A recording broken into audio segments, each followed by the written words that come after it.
bit more of a visual picture of the geography here. Clint, we know Israel is amassing military assets near the Gaza border, as Ellison just mentioned. So what is Israel's strategic objective here? And what would a ground invasion look like? How many troops are we looking at? Yeah, so if you zoom in to where Ellison's at, what you see is very much a battle between certain locations. This here is Ashkelon. That's where Ellison is at. That's the rockets that you saw going into Gaza.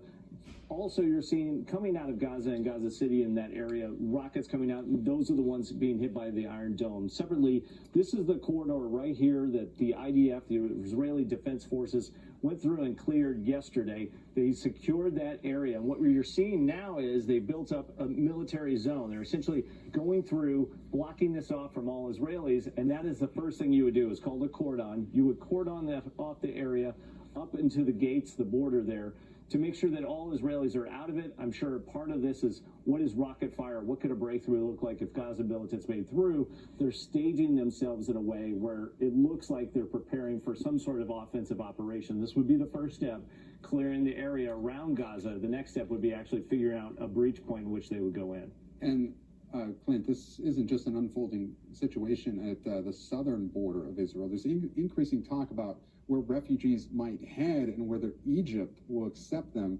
Walk us through those dynamics. Yeah, so one of the more serious things that's going on already is here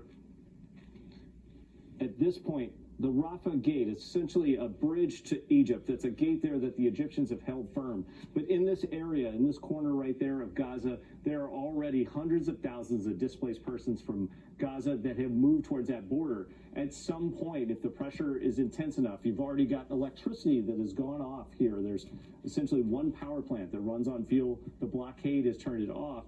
You're likely to see refugees moving down towards Egypt in an even more forceful way, or trying to move to other parts. Imagine if you're the Israeli military and you go on the offensive, you breach some of the gates, probably here between two of the major built-up areas. What would you see? Well, likely you'd have to try and secure that portal because refugees would push through it. That would put more people in that military zone.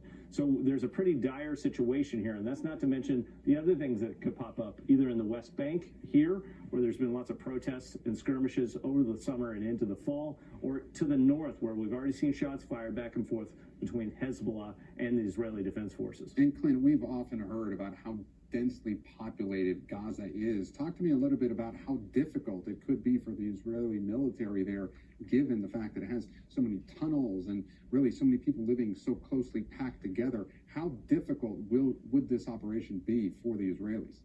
The toughest kind of combat is urban combat. We would say whenever an attacker is going against defenders, they need 10 to 1. In other situations out in open areas, it's 3 or 4 to 1, 10 to 1. In Gaza, it could be 10, 20, or 30. And the reason is Gaza is so populated, so heavily dense in terms of its construction. You're doing a fight that's up, meaning many stories high in the air. Then you're fighting on the ground and in the streets, and most importantly and most dangerous, which is really unique to Gaza, is the subterranean complexes that run throughout that area. Hamas has been there for a long time. You're looking at booby traps, you're looking at explosives, you're looking at forces being deployed underground that can maybe come up to your rear area. Add to that 150 or more hostages spread throughout this entire area.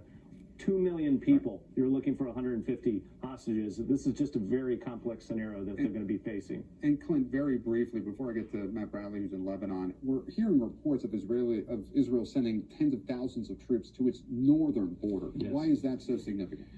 Yeah, so the key point of all of this is what everyone is wondering about is will it expand to a regional conflict. Here is Hamas in the Gaza Strip, but up here, in this southern part of Lebanon, the northern Israeli border, in 2006, there was a war between Israel and Hezbollah. Hezbollah, a Shia militia, Shia terrorist group that's backed by Iran. Separately, there have been shots fired from Syria and rockets fired into Israel, northern Israel. It could be another front here with Syria and militant groups that are there.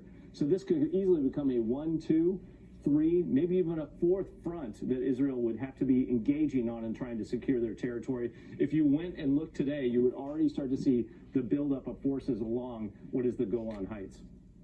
Clint, thank you so much for breaking all that.